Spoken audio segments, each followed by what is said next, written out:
Hi guys, and welcome to episode 14 of the In the Hub podcast, brought to you by PlayBox Technology UK. On this week's episode, we discuss all things management with none other than David Treadway, Chairman at IKO Media Group. David's career in broadcasting and media began in BBC Radio 2, where he has since gone on to hold multiple managing director and high-level management-based positions in our industry. Really hope that you enjoy this episode. How are you this morning, David? Very good, thank you, Neil. And you? Yep, not too bad, thank you. Not too bad. I don't know how you're coping with the Lockdown 2 at the moment, the sequel. Well, it's interesting. We're kind of we've been here before, haven't we? Yes. And in a sense, there's a great sense of deja vu. I think for me, one of my issues is I'm very worried that our people in the UK aren't taking lockdown as seriously second time around as they did first time, but there was a kind of sense of adventure first time, even though it's a horrible situation, people dying and so on. There was this kind of, we were presented with a situation not many of us have come across before, and I think that's also the case in other parts of the world. So governments and health authorities and all all those involved have to work twice as hard second time around, and I think that's one of the issues that faces us. And I think people need to be reminded that this is not a jolly jape. We're doing it for a reason. David, I mean, you've had quite a variety of positions in organisations like the BBC and WRN throughout your career. Could you just run us back to how you got started in the broadcasting and media industry? Yeah, so my motivation behind all this many years ago was I loved pirate radio, and I grew up in the era of Radio Caroline and swinging Radio England and Big L, and all those, and it was terribly exciting for a teenage lad. And previously, there'd been 2 hours of pop music on the BBC Light programme on a Sunday, and Radio Luxembourg, which was not it was not necessarily a comfortable listen because of the signal strength and the fact it came and went, especially after dark and all that nonsense. And suddenly the pirates introduced people like me to the prospect of a form of radio that people elsewhere in the world had got used to many years before, but we hadn't.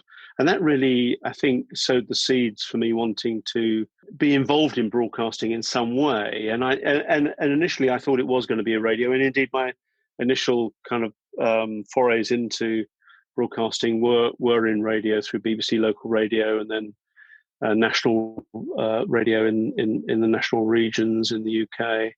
And I ended up becoming the chief assistant of BBC Radio 2, which is like the deputy controller responsible for scheduling and commissioning and so on. And that was a very interesting time in my career. Moved from radio into the cable and satellite business, and was the MD of United Artists Communications in the Southwest, based in Bristol. Had 2 sort of franchise areas that I was responsible for, both the Avon and the Cotswolds franchise initially. And then moved on from that into media in retail environments through a company called Firebrand Media, where we were putting TV into convenience stores and promoting products. And then eventually that led me to broadcast services and WRN Broadcast, and then RR Media, and then MX1, which is part of, or was, it's no longer a brand, but was part of SES, and is now called SES Video. Then I went off and did an interim role in Dubai, came back from that, and then accepted the chairman's position with IKO Media Group. So I'm kind of semi-retired now. That's what they all say, David. Yeah. But I've always been interested in trying to help young companies, Yeah. navigate their way through commerce. I mean, it's something I've always enjoyed doing, and I still really enjoy working with younger companies, startups, and so on. And I've done a little bit of that in the past as well, during my time in venture capital. So I really enjoy that idea of working with people to encourage growth and realize growth, both in the commercial sense and in the people sense as well, as it happens. Just how often are you still kind of into the radio kind of industry? Are you still dipping your toes in, or are you fully out of that now, and do you miss it? Or I do miss it, actually. I'm not involved in radio at the moment. I'm still a great listener to radio, but it's become certainly commercial radio has become very much a big group operation, and the initial concept of commercial radio, or independent local radio, it's then called. It's not a term that's used much anymore, but the L for local in commercial radio tends to get forgotten a bit these days. But the idea that a station can be viable commercially in in a small town or a small city, I think we've kind of lost sight of that a little bit as we've moved to larger groups. And I understand why commercially. It's a huge commercial imperative to try and reduce costs and make things work, and use resources more effectively. But I think it's a bit sad that we've lost some of the local in commercial radio these days. Yeah. And I was going to ask David, do you think it was always the case that you were going to gravitate towards the broadcast and media industry? But it sounds like it was pretty deep-rooted into you from the start. Well, yeah, I suppose it was really. I mean, I had ambitions to be a teacher. In fact, I did teach for a short while. I went to drama college to train to be a teacher, not an actor.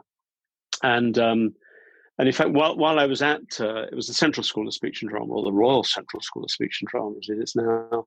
Whenever we did a production, I was always the guy on sound. Yeah. So from that perspective, I suppose that side has always been sort of predominant in my early career. Less so now. So, David, I mean, if we move towards, obviously a lot of your positions have been in management roles and high-level management. Just in general, do you prefer being part of these big corporation environments, or do you find yourself leaning more towards the smaller enterprises? I do. I mean, I've worked for both. I mean, I certainly in early part of my career, I was a jobbing station assistant and producer.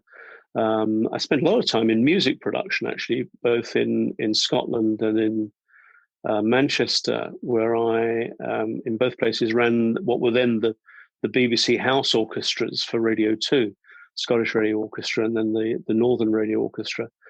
So I spent a lot of time in music production, which I really enjoyed, and then gradually gravitated towards management.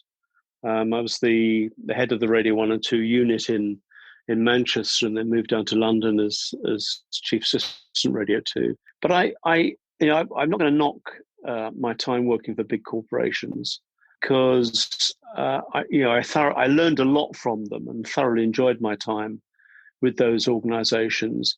But what I realized was that I was the guy who liked bringing about decisions that could happen quickly.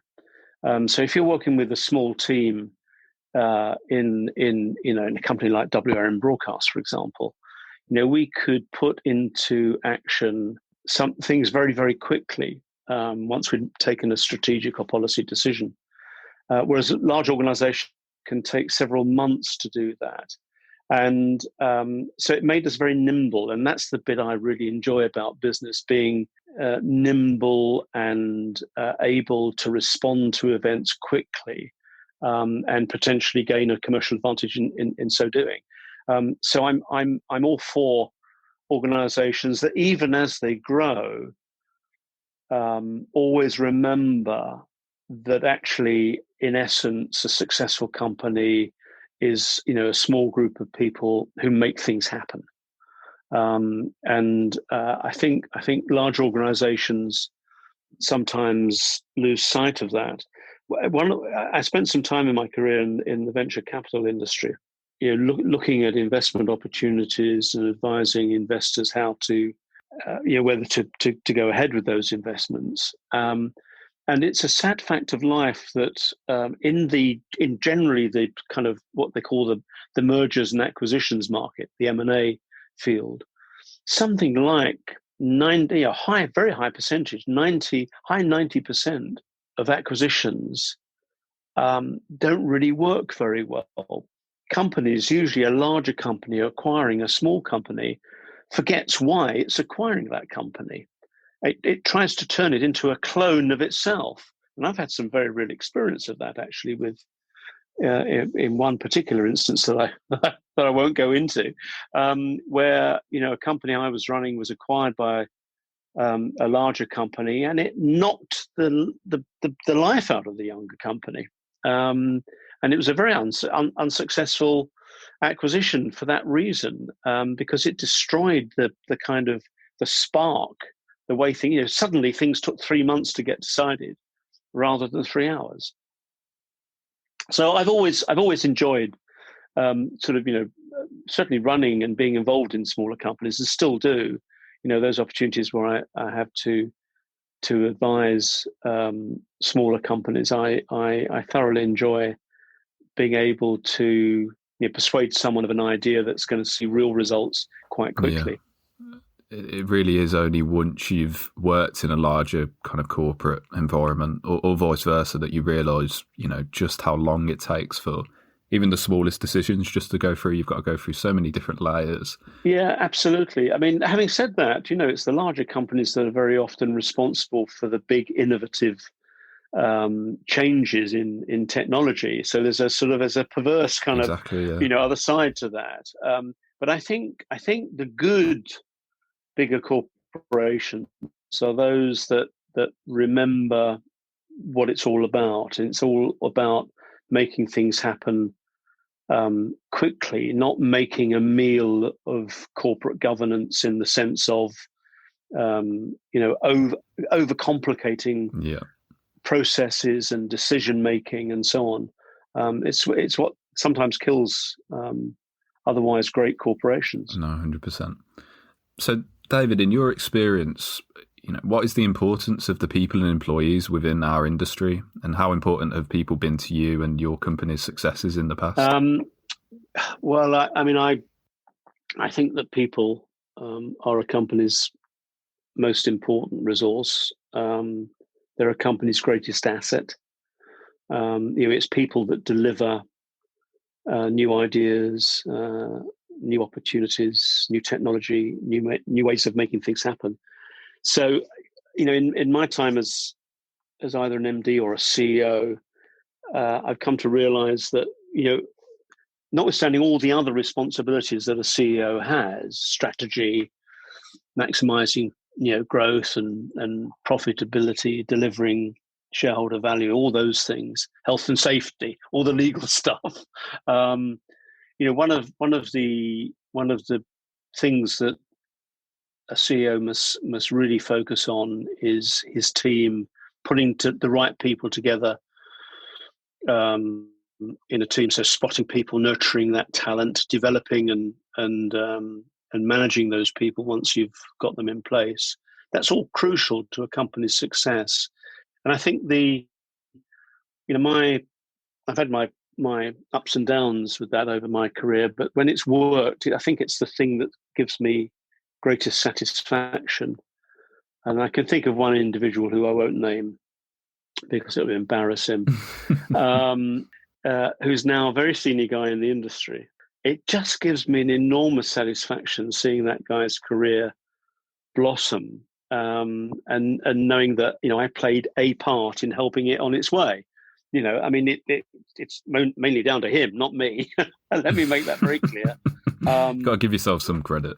Well, I'm just nurturing that talent and allowing him to understand what his potential was, and how I mean, actually, with this individual, I don't think there was any doubt that he always had an idea of what his potential was, but it was how he achieved it, and giving him the kind of steps and the roadmap to do that. And in so doing, of course, getting the most out of him for that company at that time. And so, I think managing people is often is often delegated to others. And I think actually the CEO,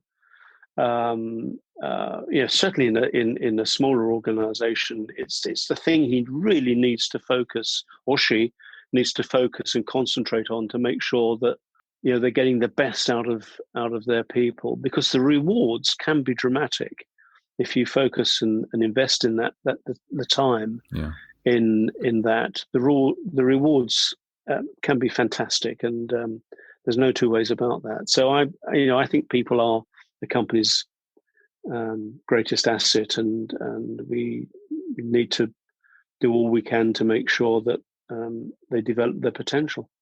I mean, sometimes it doesn't work. We've got to keep it's that also in mind, fair to say that, sometimes you're barking up the wrong tree. but I've worked with some great managers and execs over the years, and bringing the people on, watching them grow is one of the things that certainly gives me most pleasure in business. It's very satisfying. What's the kind of one piece of advice you'd give to smaller company managers and management teams that are trying to navigate their way out of COVID-19 in our industry? Well, I think the best piece of advice I could give right now is don't let COVID deflect you. Just because this pandemic is changing the way we do business in some major ways right now, that doesn't mean that we should panic. Stay focused, stay with the plan. COVID might mean that things are going to take longer to achieve. It's going to take a bit longer to get where we thought we might need to be. Explore how else you can deliver the plan if that's appropriate. If it's so changing the fundamentals of the way you do business, how can you get around it? And also make sure that your people feel safe. That's a given. But also continue to be valued rather. A lot of people are now working remotely. I mean, ICO Media Group, the company I chair, that's always been a fact of life since day one. We were set up that way. But for some companies, this is quite a challenge, and so you have to make sure that the people stay in touch, feel valued, and don't get forgotten. It's just refreshing to hear some optimism, David, for once. Well, thank you for that. I mean, I think I'm by nature quite an optimistic person. I'm a glass half full chap, not half empty. Or is it the other way around? I never know. But I am an optimistic person by nature, and always try and think around the issues and look for the other thing about COVID is that it actually does present opportunities for companies in certain circumstances. So we shouldn't lose sight of that. I mean, there are some obvious examples, such as the medium we're currently using, but where huge growth can be achieved when which was unexpected, and most of the focus we give is the other side of that coin, where companies are hurting and the economy is hurting because of the effects of COVID. But there are some winners in this, and nimble companies will be able to make sure that this pandemic doesn't knock them off track. This might be a little bit of a sore spot as well for you, depending on how you feel about them, but how important do you think that the physical and in-person trade shows are to our industry? And do you think they'll become less important as a result of this year? Well, I mean, I love a trade show. It is a sore spot then. Well, I like trade shows for all kinds of reasons. If you think about trade shows, particularly the big ones like IBC and NAB and some of those in the Far East, in Singapore and so on. They work because people get together. The conference inside of it you can do virtually. I'm not a great conference goer, actually. I don't go to the conference at NAB or IBC. I go to the show. I spend my week, my 5 days, whatever it is, on the show floor in meetings. Yeah, looking for new ideas, looking for new business opportunities. Obviously, talking to suppliers, talking to the technology guys. Looking at what companies have got to offer. It's about networking. It's about the industry being in one place at one time and celebrating as well. I do think it's a shame that that the big trade shows, and in fact all trade shows, have had to be cancelled or postponed because of COVID. And I think most of us miss those events. I mean, as a company, we always use a trade show as an opportunity to entertain our clients and our suppliers and target some new business opportunities and approach it that way. We're not an exhibitor, actually. I mean, let's not lose sight of the fact that trade shows can be hugely expensive events in a company's annual marketing spend. My own view is that a company of our size would, just get lost in the noise at one of the big shows. Maybe not the smaller shows. So we use shows to network and to say hello to our customers and our suppliers and make sure that we do the touchy-feely bit as well as the business bit. And that's what I miss. I mean, I did miss IBC this year. Obviously, it had to be postponed. I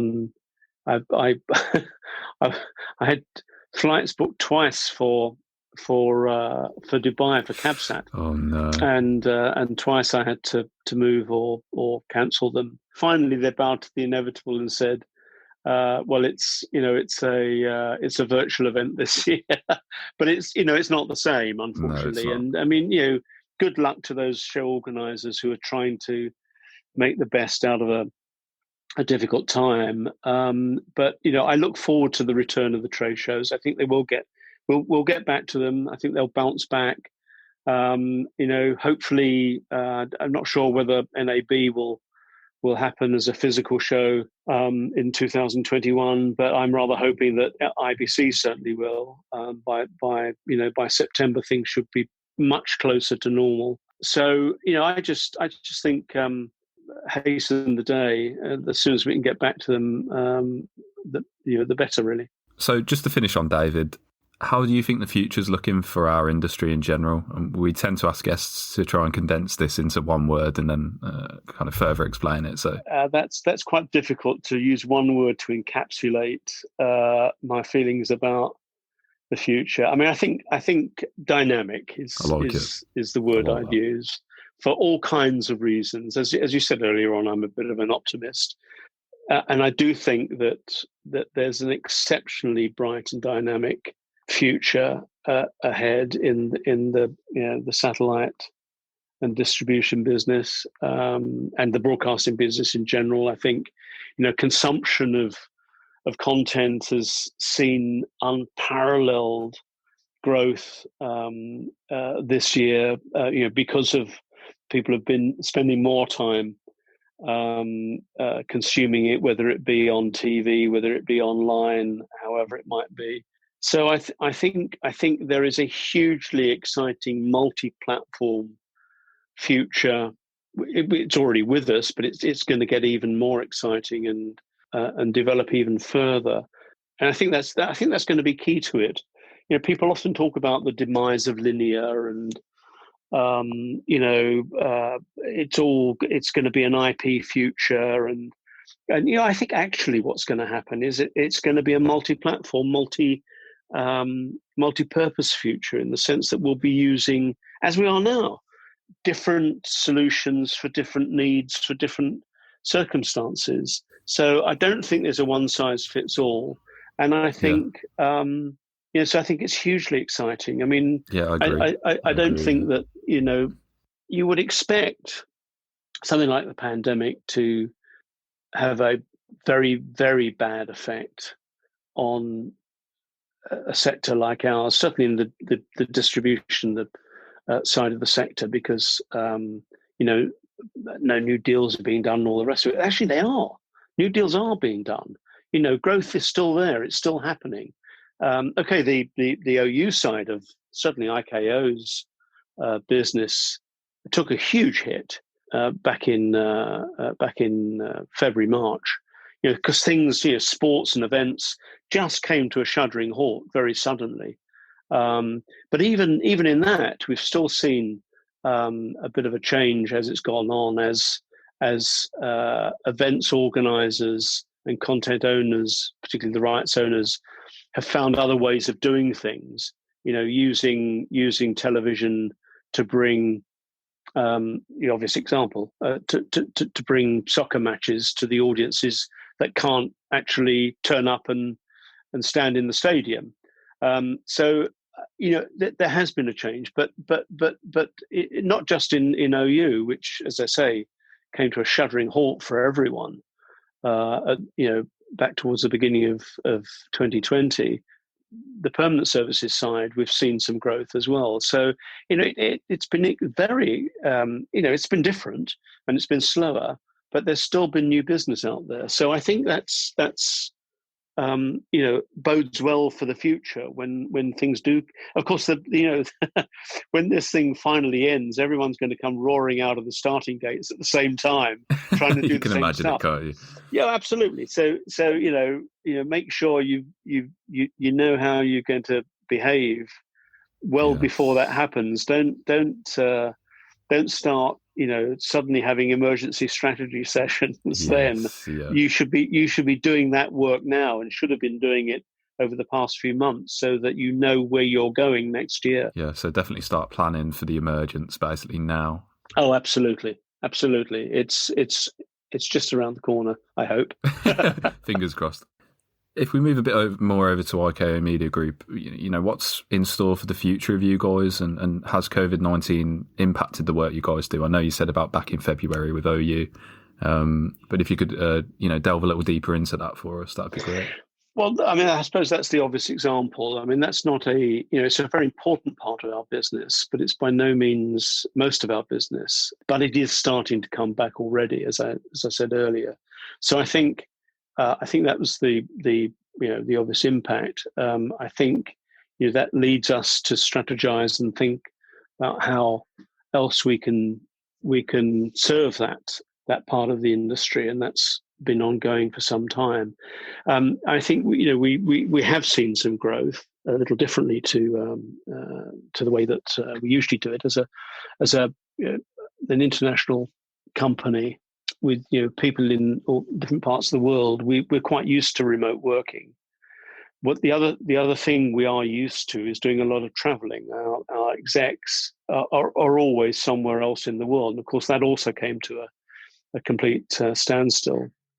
We're very relationship focused with our clients and our suppliers, and finding new ways of making sure those relationships don't suffer as a result of the inability to get on a plane and go see them has been a challenge, but it's one that we've risen to, and I think our people have done extremely well on that front. I mean, the other side of it, of course, our operations base is and teleport is just outside Rome.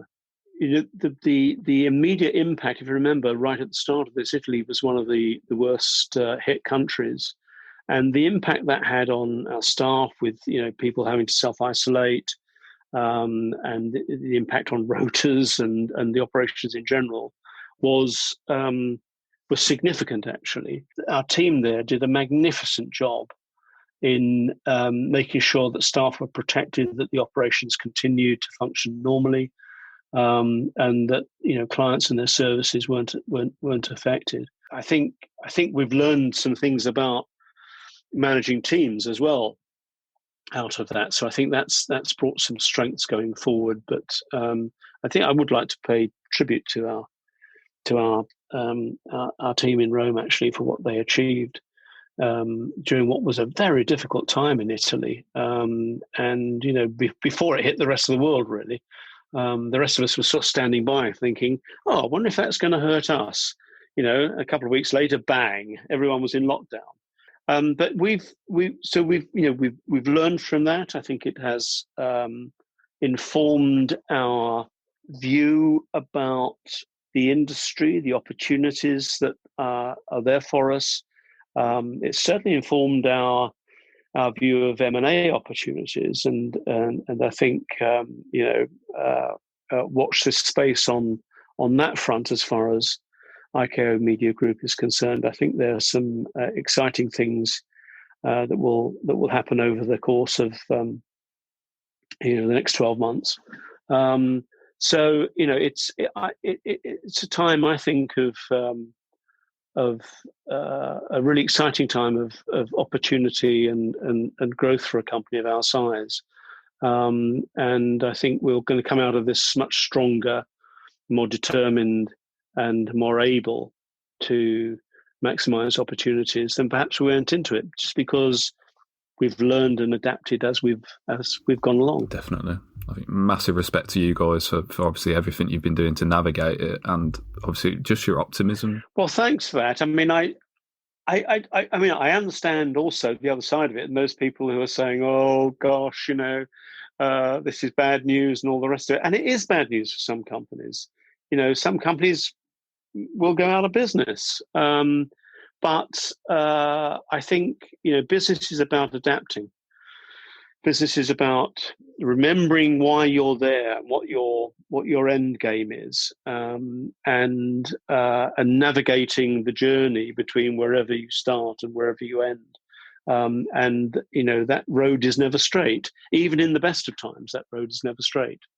So I'm a bit of an optimist, but I also I understand those people who are less optimistic than me. yeah, it's important to. Yeah, I understand. How can people get in touch with IKO Media Group and find out more about anything that you're up to? I guess the website is the best way to do that. It's ikomg.com.